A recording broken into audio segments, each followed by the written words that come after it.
Hi guys. Okay, so it has been a very long time since I've been on YouTube. And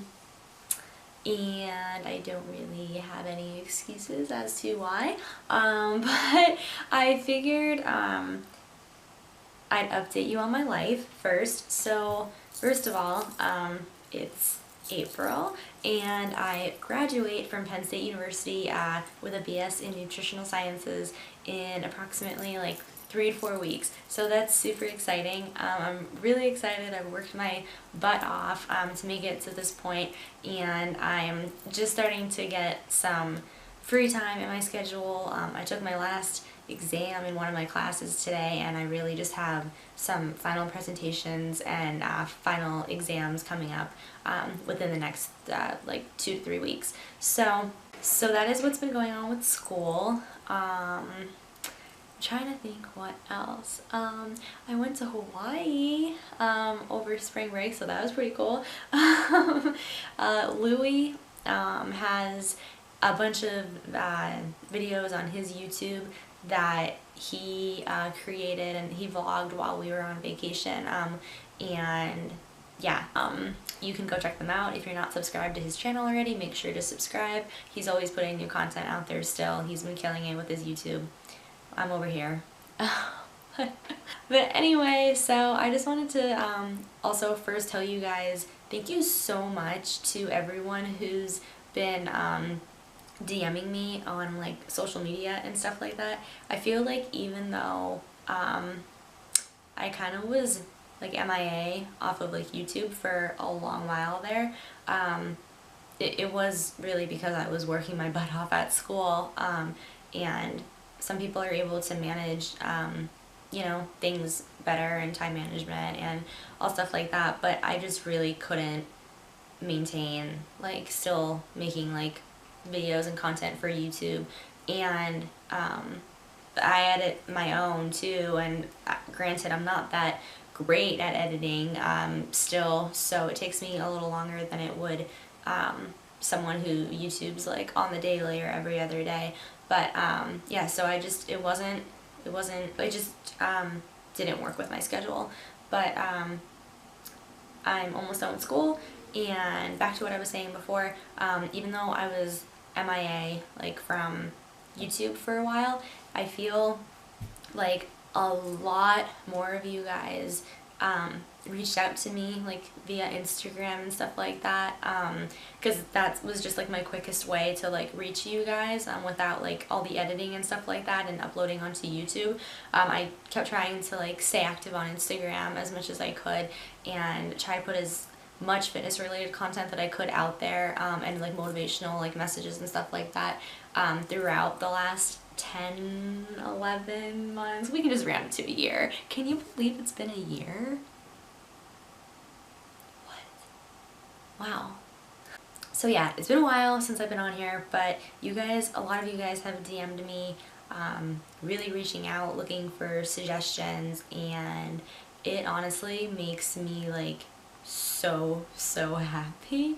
It's like, I don't know, it's not like, it doesn't feel real to me that so many of you guys actually like trust enough in me and feel confident in like what I tell you and what I suggest to you and my suggestions, and just the fact that you guys can reach out to me and have been reaching out to me really has been putting things into perspective for me, and I just truly want to say how grateful I am for you guys, that you're like I said, reaching out and trusting in me to help you, whether it be in fitness or just giving you some extra motivation for whatever you may be going through.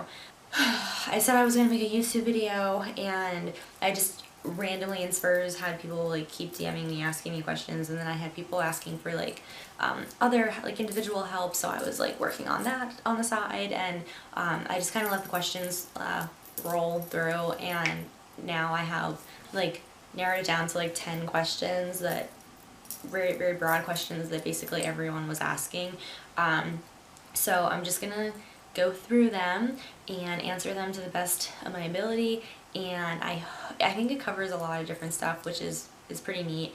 And for some of them, for most of them, like, my answer is not the right answer. Do you know what I mean? There's multiple ways that these questions could be answered. And just know that in this entire blog or whatever, that there's more than one right way to do something, and you have to find what works best for you.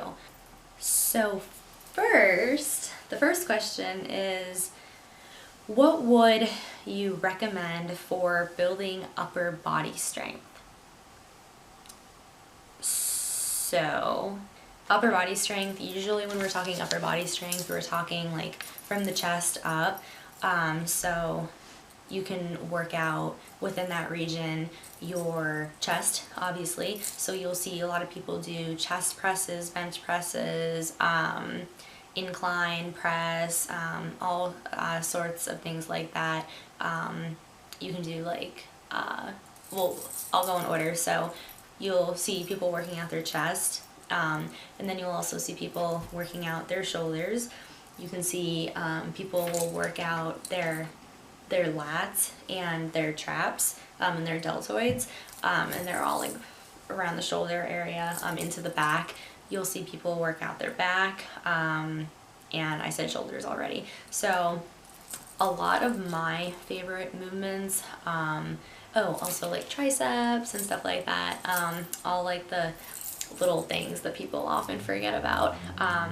So you'll see a lot of people do like bench presses and stuff like that, which are awesome for girls and guys. This also leads into another question that someone asked me. Girls and guys can do any exercise. There's not one exercise that's just for males or one exercise that's just for females. Like, nothing. There's nothing that's secluded to just one sex.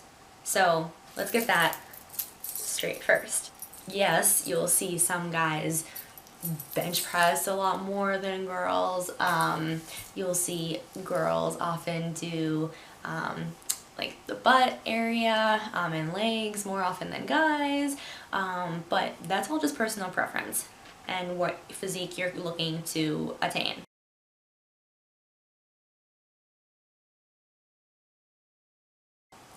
Upper body exercises to gain strength.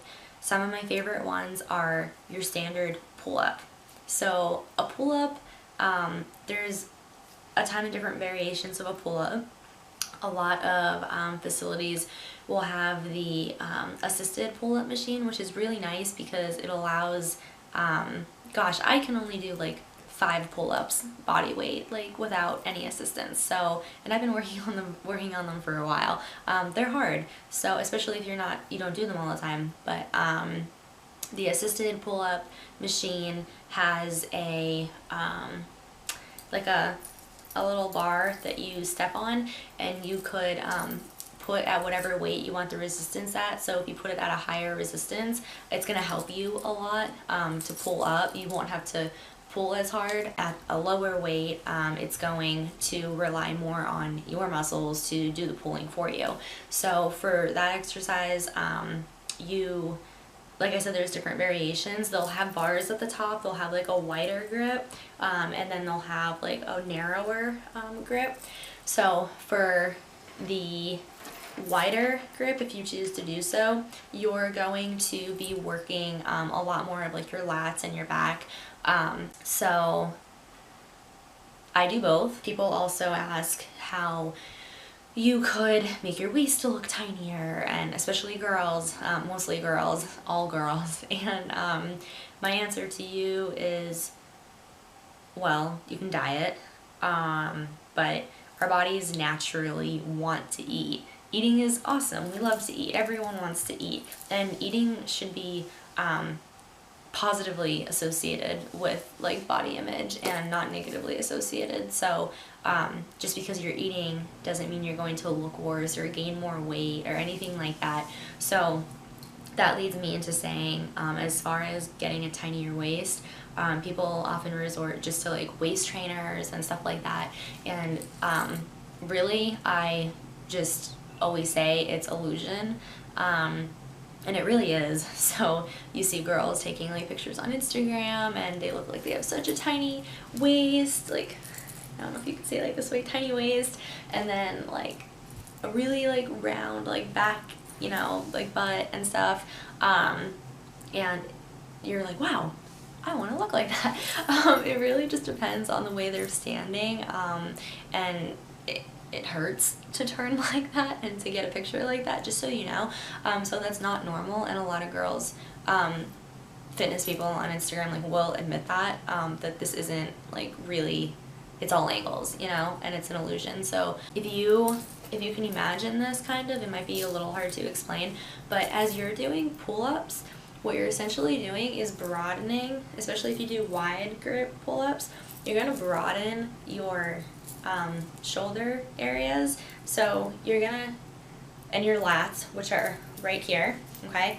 So you're going to kind of look like a V-shaped, not obviously if you do pull-ups for one day, but if you consistently do them and work your way up to doing them unassisted, then you're going to broaden your upper half, and what that's going to do is it's going to give the illusion of a tinier waist as compared to you just being boxy, right? So if you didn't work out your lats and your shoulders, you would just be kind of like boxy, but because you're working them out, especially at a wide grip, you're going to give eventually that illusion, again, an illusion of a smaller waist. Pull-ups doesn't make your waist smaller, it just gives the illusion of such. The next question is best leg workouts. Squat, deadlift. So squats and deadlifts are like key. There are a lot of other ones that I feel not as many people know about. Well, in like obviously like the fitness like atmosphere or whatever you want to call it, everyone like does these, but often like people forget about hip thrusts, and they kind of like look weird, but they're awesome, and they're really great because you can do them at home, and you can do them at home very easily. You can do them just body weight, which they're hard, trust me, just with no weights, just body weight. Try doing 20 of them, 3 sets. You're gonna be burning. Or you can use resistance bands. I actually just got these resistance bands the other day off Amazon. I think they're called Peach bands. Get it? Peach. So I've been using them, and I used them on my last leg workout, and I'll probably use them tonight, and they are killer. I had no idea that resistance bands did that much for your legs, but they, like, I highly suggest them, and they're awesome because they're versatile and you can use them at home, because at home often people don't have weights really to incorporate into their workouts. So these resistance bands, not only can they be used in leg exercises, but they can be used for stretching and mobility, and also for upper body exercises as well. So back to like my favorite leg workouts though, they're definitely going to be the squat, the deadlift. Hamstring curls are another one, because people often forget about them, and they're really important to incorporate into your exercise regimen, as well as the hip thrusts. So for squat, I'm just gonna kind of emphasize a few things. So when you go to squat, you want to make sure your knees are not caving inward. You want to make sure you're maintaining a 90-degree stance at least. For one, I prefer sumo deadlifts, which is just a wider stance deadlift. And because I do sumos so much more frequently than I do a standard conventional deadlift, I am a lot more flexible in my legs, and I tend to, when I squat, go out a little more past 90 degrees, and that's okay, as long as, you know, your form is okay, you're not falling over too much. You want to maintain a straight back, as straight as possible. Another misconception, a lot of people think the lower you can go in a squat, the better, and, you know, you're cooler, and you got the best squat in the world, and you're so flexible, and all this, like, awesome stuff. I, for one, thought that the lower the better. but recently, I think it's called a butt wink. So the butt wink is essentially when you can YouTube it, honestly, butt wink in a squat, and it will come up and show you graphically like what it is and like what it looks like and like what it means. So like generally speaking, it's kind of just when you squat and you go too low and you start to put like stress on your lower back, and a little like thing happens like with your back and your butt, and like you can see where the butt wink, like when you hit that too low of a point. And that's obviously not good to do, especially with heavy weight. You're already putting strain on your lower back. You've gone too low, and you can really hurt yourself coming back up. So with butt wink, yeah, you want to be careful with that in your squat. And then hip thrusts, briefly, again, you can YouTube them. I kind of want to do a vlog of like a leg workout that maybe this weekend I'll actually vlog that, and then get it up as soon as possible, just like explaining like the leg exercises that I do, just so you can see them like visually. You can always also YouTube them though. They have 1,001 examples of people doing them. So with the hip thrust, key points for them is really, again, a lot of variations. You can do them with the resistance bands like I was talking about before, but really you want to rise, and then you want like push your knees up, and then you're gonna squeeze your glutes. Squeeze, squeeze, squeeze for 3 to 5 seconds, and then you can actually drop very slowly, and then you're gonna push up again, and that's a thrust.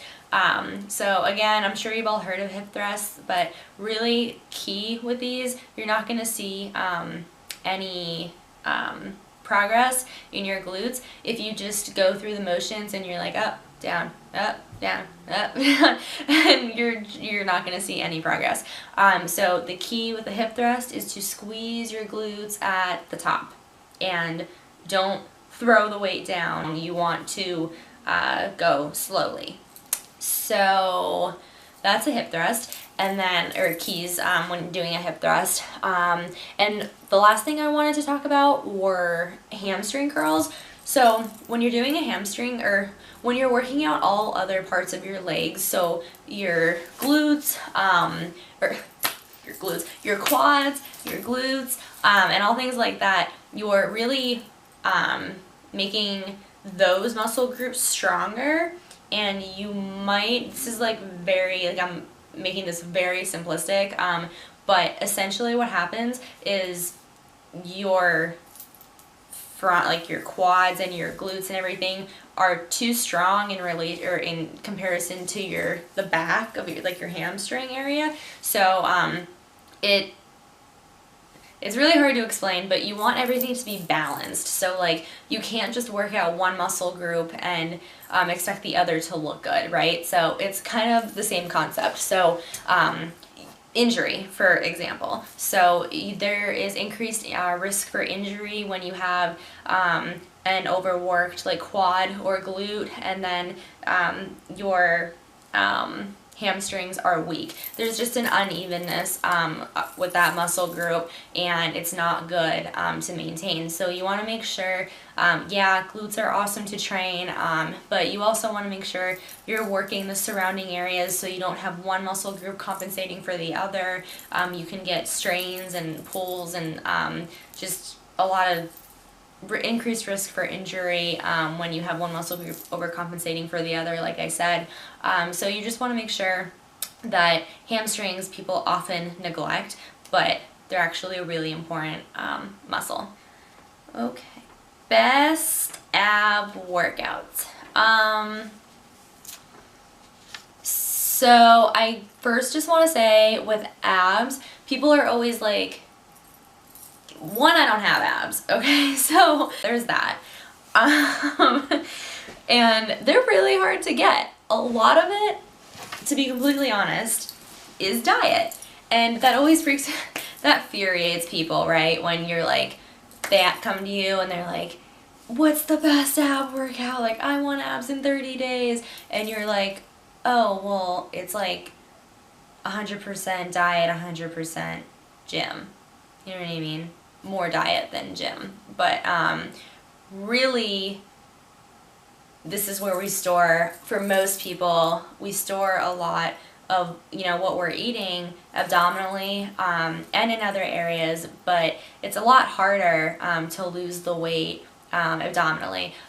So you can do, as I am proof, okay? You can do as much ab workout and exercises as you want, but if you are not committed to making good choices in the kitchen and eating out, dining out, and not being consistent, this doesn't mean you have to diet. You don't have to restrict your, you don't have to restrict your calories to only 1,200 a day, or only eat salads every day for a month. Like, no, like, you eat what you want in moderation, okay? That's like the key, in moderation. So you're gonna wanna reduce the amount of like sugary foods you're eating, high fat foods, fast food, like I said, and essentially that paired with the ab exercises, you'll start to see your abs come through with consistency. But just a solid ab workout is not going for the majority of people. Some people are just genetically leaner, especially in that area. But just an ab workout is not, like I said, you can do 1,000 crunches a day, but if you eat like crap, it's going to show in your stomach. But if you are eating well and you're still looking for ab workouts to do in the gym, there are a few that I really like. So there are planks. A lot of people, I think, underestimate the power of planks, but they're so simplistic, but they work and you feel the burn. There's 1,000 moderations of a plank. On my video, one of my last videos on YouTube, Instagram, you can see that I included like the clapping with like push-ups. They're also really good. Like I said, different variations of a plank. And it's cool because you can challenge yourself. If you can only hold it for 10 seconds, 1 week, track it, see what your progress is in the next few weeks. Chances are, if you're doing it and practicing it over and over, you're going to be able to hold it for longer and longer, and that's great. I mean, that's awesome. But it means your core is activated and it's working your core.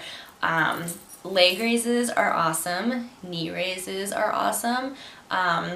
There are like I think they're called scissors. I know how to, I do a lot of this stuff, but like I feel like people just make up their own names of like things. Like there can be like 5 different names for like one exercise, and I'm like, I don't know what you're talking about, but but I can do it. So I'm trying to think of like the actual names of some things that you guys would like recognize or be familiar with. But they're my go-to, definitely, like the leg raises. And with the leg raises, you want to make sure that you are not swaying your back, right? You want to keep your back neutral when you're hanging, and really just lift your legs with your core, right? So you don't want to pull with your arms, try to sway yourself to kick your legs up. You want to stay as still as possible and activate your core and lift your legs. Same thing with knee raises. When you're doing ab workouts, it's really important to tighten your core. Remember to breathe, but it's really important to keep it tight at all times, because it's going to activate those muscles in there, and it's going to work them better. So for the next question, we have eating habits. I can go on and on and on. Nutrition is not, people overcomplicate it, right? They think they need to restrict calories, eat only greens, smoothies, just like the grossest of things. Like they think they need to like eat that to lose weight and look good. So it's really, people overcomplicate it, but nutrition is really, you don't have to restrict your calories, you don't have to eat greens all day, every day, right? It's good to incorporate them into your diet, of course, at least every day, once, but people think that there are these like straight do's and don'ts, and that's not how nutrition works, right? Unless you have a chronic illness or disease and your body can't handle these, digesting and absorbing these types of foods, then that is where you should only restrict like a main food group, right? And even when people have diseases, we don't restrict main food groups, we just cut back on the amount they're consuming, because as physiologically our bodies need carbs, protein, fat, right? So I try to stress this a lot when people come to me. They're like, oh, I'm trying to lose weight, and I'm like not eating many carbs and I'm still gaining weight. So that happens because when you're eating, in your normal, routine, eating how you normally would, and then you all of a sudden start to restrict your food, you think you're gonna lose weight, which essentially you will, like in the very beginning. And then our bodies are really smart, okay, like physiologically really smart, and they're made to adapt. That's what they're good at. So if you throw it a curveball, you may think you're tricking it at first, but chances are it's going to catch up to you and it's going to be like, I know what you're doing and I'm not going to let it happen, right? So if you want to lose weight, your body is used to, all these carbs, fats, and protein that you're eating on a daily basis, and then you cut your carbs in half.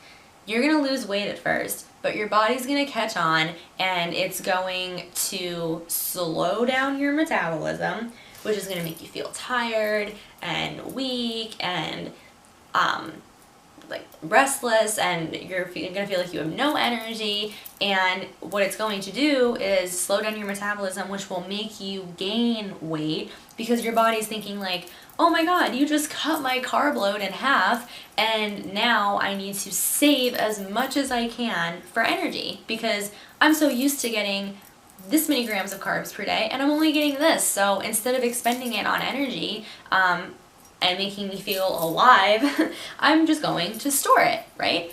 And that's what happens. So it's really important when people come to me and they're like saying they're going to restrict basically a whole food group from their diet, or macronutrient such as a carb, protein, or fat. Physiologically speaking, you can't do that, and it's going to backfire. And really, this leads back to what I was saying before. People overcomplicate it. Cut back on the amount of sweets you're eating. Cut back on how many times you eat fast food a week. Cut back at eating at your favorite sandwich place or burger place, or going to Dunkin' Donuts every morning for a donut. And just put a little bit more effort into keeping things simple. I know that's kind of like contradictory, so make more effort in keeping things simple, but it like is really true. So if pack a salad for work or for in between classes, or even when you go out to eat, get a salad instead of that greasy burger that's high in fat and will probably just make you feel like crap later, and you'll be in the bathroom like all night, honestly. So reducing the amount of sweets, like I said, the amount of times you eat out, dine out, eat fast food. There are a lot of healthy options such as nuts, raisins, yogurts, fresh fruit, crackers. A lot of whole grain snacks are really good, easy for in between like classes and stuff, especially if you don't have time, you're at work. A fresh piece of fruit and like a whole grain, or a sandwich like with lean meat such as like turkey or chicken, or fish is great. These are all other options that you can eat instead of the burger and fries. But with that being said, you do not want to completely take out burgers, fries, candy, cakes, cookies. Like you don't want to say to yourself, I'm not eating them ever again, like, done. Because all that's gonna happen is you're gonna crave them for a really long time, and then when you do give in, you're gonna eat like the whole bag, or the whole, like, you're gonna order like another dish, you know what I mean? Like, you're gonna want it really bad, and you're just gonna make things worse off. So my best tip for eating habits are probably to listen to your body within reason. So when you're craving a piece of candy or a burger or something, just go, and if you've been eating good all week, go get it. It's not gonna make that big of a difference. Just go get it out of your system. Like I said, within reason. So you want to make sure you're practicing self-control and everything, so you don't binge, you know, the rest of the night away. But listening to your body and doing that is really gonna help instill healthy behaviors in you. It's really good to listen to your body, but also teach it some new things, right? So don't let it take over you, but you have control of your body. Your body doesn't have control over you. So I think that's really important when figuring out like the best eating habits for you. Will I get bulky like a guy if I lift heavy and work out? No, you will not. So physiologically, females do not have as much testosterone as guys in their body, and that essentially increases your muscle mass. And so no, in simplistic forms, girls cannot, unless you're on some steroidal drugs or whatever, you cannot get as big as guys. I mean, look at me, take me for proof. I am 120, 25 pounds. Granted, I was like 115 when I started lifting, and I was still lifting some pretty good weight at that point. But now I'm 5'2", like 125, and I can deadlift almost 300 pounds. I have bench pressed over 100 pounds before, and I have squatted over 200 pounds. So we're talking like double, triple my weight in these things. So this is like my biggest thing. If I can instill one thing in you, it is to not be afraid to pick up the weight. Women, it's okay. Pick up the weight. You're not gonna grow into some huge giant overnight. And another thing is, it really bothers me when people, not bothers me because I get it, but I wish that people weren't afraid to go in the gym, just because of what they think other people think of them.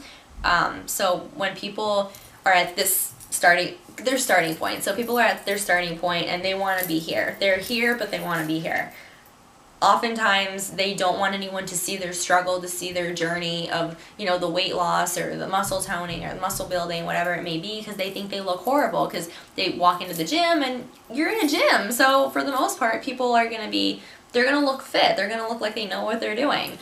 Chances are they've been doing it for a while. But I know for a fact, because I'm there, I've been there, I get it. I completely admire the people that I see coming in and wanting to make a better version of themselves, right? And it actually like gets me really emotional, because it bothers me that people don't want other people to see their struggle or to see their journey. We are all human. You are not the first person to pick up a weight and not know what they're doing with it.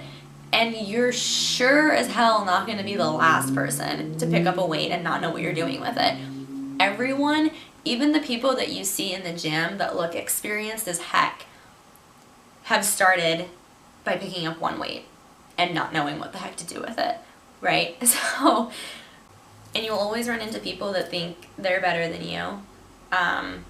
That's just life. But I think it's a good reminder just to know that what you're doing for you and not for anyone else. You have to want it. So, and the next question is my idea of flexible dieting.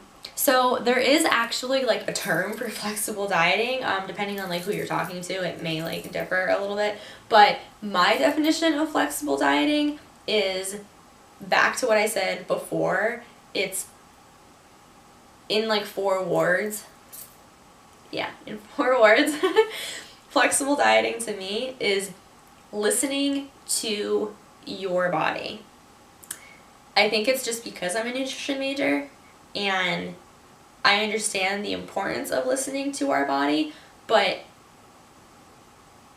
we live inside our body. We are not who we are without everything that goes on in our body. Our body is what makes us us. So if your body is telling you that it's saying, you know, you feel like a lack of energy or you feel like just really bad about yourself or something, it's trying to tell you something. And I feel like if you're on a diet and you're restricting too many calories and you just are no energy, done, can't even finish your workouts, can't do daily life activities, can't function a day at work, your grades are suffering in school, and you think that this diet is like working, you need to reassess and step back and say, what do I, should I replenish myself with carbohydrates? Should I lower my fat intake by a little bit? Should I up my protein? What is it? My body is trying to tell me something. So again, this all goes back to dieting, which also I want to tell you guys, people always ask me, what is the best diet? And I'm sure I'll hear it a bajillion more times before I die. But a diet is a restriction of calories. And that's it. Whether it be from a certain food group or whatever, it's some sort of restriction from calories, even if it's a little bit. And any restriction in calories from your normal daily intake is going to result in weight loss. So again, unless you have a chronic illness or disease where you can't have a certain amount of X or Y or Z, any caloric restriction will cause weight loss. It's just what you really want to focus on. So there's the Mediterranean diet, which a lot of people, it's resurfacing a lot more frequently. It's like becoming a lot more popular. Basically just a diet high in fruits and vegetables, whole grains. You stay away from refined carbohydrates. You watch your sugar intake. It emphasizes nuts, legumes, and lean meats. Really that like it is an example of a specific diet, but yeah, so there is no magic diet that's gonna work for you. You have to work with your body and figure out what works best for you. But just because one person says that they lost 30 pounds on the Mediterranean diet or the paleo diet or the keto diet or whatever, everybody's body is physiologically different and you need to understand that. So like again, like I said, so you're not influenced by other people, and that can also make you really discouraged just in dieting in general or eating healthy, because if you hear that your best friend or sister lost 30, 40, 50 pounds on this diet and you try it and you gain 10 pounds, what's that going to make you feel like? It's going to make you feel like crap. So essentially, yeah, my idea of flexible dieting in a nutshell is listening to your body while providing it with all of the healthy nutrients and minerals that it needs for optimal health, while providing yourself with energy, sufficient energy, but giving your body a break when it needs it. And the next question is, opinion on whey protein. So my opinion on whey protein, I personally use PE Science protein. I use their Select protein, which is a mixture of whey and casein. So really, again, because I'm a nutrition major, I am a big advocate for getting all of your micronutrients and vitamins and minerals, amino acids, all of that from foods, naturally, whole foods, because essentially that's where we see optimal health and the most well-rounded benefits, right? We get them from whole foods, whole healthy foods. So that doesn't mean I hate protein. I love it. Whey protein in specifically, but really I just use my whey protein as I have it on my counter. I don't drink it every day. Usually I only drink it like once a week, and really it's there just for like a supplement in case I haven't gotten to the grocery store yet and I don't have healthy like meats on hand or protein. I use it when I am sometimes in a rush and I know I need protein and I haven't had like much protein all day. And I also will use it post workout if I like have too much studying to do, or I just don't have time to make or cook a meat or a protein. Then I will consume my whey protein. And they're really the only times I will use it. I don't use it just cause it tastes good, just cause it's popular, just cause it's the new brand on the market. Like, I only use it for those reasons, and personally that's when I feel like you should be using it only, because again, we want to be getting our protein from whole foods. So that's my opinion on whey protein. And then the last question I love, it's how do I stay motivated? Really, I've had a shift of mindset in the last like year that I've taken off of like YouTube, and I've really came to realize that it is not the end of the world. So when which I do a lot, I get really down on myself and I feel like I could have done better, I should have done better, I should have done more of this, I should have done less of that, I should have, like, I think all these things, should have, could have, would have, right? And it really stemmed from in the gym, but a lot with my studying, like it being in school and stuff too. I would study like there was no tomorrow. Like, today was my last day on earth studying, and like I love school, I love learning, knowledge is power, so I'm always looking to learn, studying as much as I could, and my grades weren't, I feel like, the best they could have been. So instead of getting down on myself, first I learned to take that negative energy and turn it into something good. So if I'm feeling down on myself now, usually I'll go get a coffee or something, some Starbucks, because that's where it's at, and that will make me feel better. But if I decide not to get a coffee, then again, either way, I take that energy and I try to make it into positive somehow. And I started doing that by taking all my energy into the gym and just releasing it. And you throw on a hat, you put your earbuds in, you stay focused. You forget everything that you were doing prior to that, and you just focus on being a better version of yourself. Set goals, check them off as you go. And I also stay motivated, like I said, by realizing that it's not the end of the world. So just because I do bad on one test, or I don't get enough sleep one night, or I feel like crap one day, or my car broke down this one day, or whatever, this is just today. If you let it bother you that much, you're still gonna wake up tomorrow and feel miserable. Learn to let it go. Really, you have to find motivation from within yourself. No one can give you motivation. Physically, like to get up and like do what you want to do. You really have to want it. So I think with that being said, it's not so much like of a how do I find motivation. It's more of like find your purpose.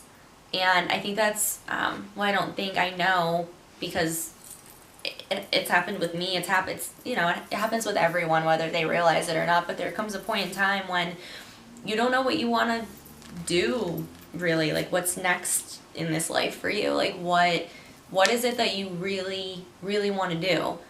And I feel like not expressing it you can talk and say, I'm going to do this, I'm going to be here in 5 years or by next year, next week or whatever, but essentially you have to get up and you have to do it and you have to put in the work.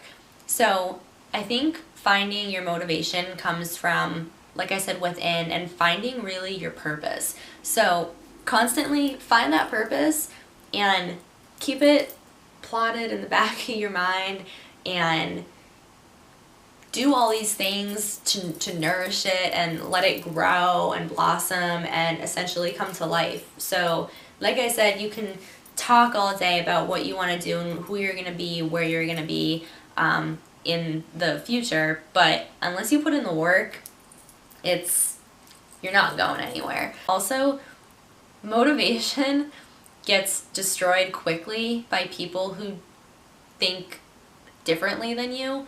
So it's really easy to get discouraged when people say certain things to you or whatever. That's why I say think in silence. Don't go telling everyone your goals. Just do them. And I promise you'll get there quicker the less you talk about it. To sit here and tell you like my actual like motivation, really it comes from within. And I wake up every day with a passion and a fire and a will in me to want to do the things I'm doing, and I go out and I make them happen. But yeah, so I think that concludes the questions. They were like really broad and basic, you know, nutrition, fitness, but yeah, so I hope that you guys enjoyed these questions. These were more like in-depth questions. I really would love to do another one where it's kind of like Q&A, real quick and simplistic. So if you guys just wanted to know more about me or anything like that, it doesn't even have to be fitness related or nutrition. Sometimes I get tired of talking about nutrition. I'm in school for nutrition. I work on my own nutrition daily. I hear the word nutrition like 30 times a day. Yeah, so not to say you can't reach out for nutrition advice and suggestions, but if you guys want to know absolutely anything about me, yeah, we can definitely do one of them soon. So drop your questions below. We can make another video answering that stuff. And I think I'm going to go do a leg workout now. So thank you guys for watching. Make sure you keep an eye out on my Instagram page where I'm a lot more active. I'll link it below. And make sure you're subscribed to this channel again, so you do not miss any future videos. And yeah, just thank you guys for watching, and thank you to those who asked me questions. Any more questions you guys have, please DM me on my Instagram, and I'll be sure to include them in my next Q&A. Thank you guys. I'll talk to you soon. Bye.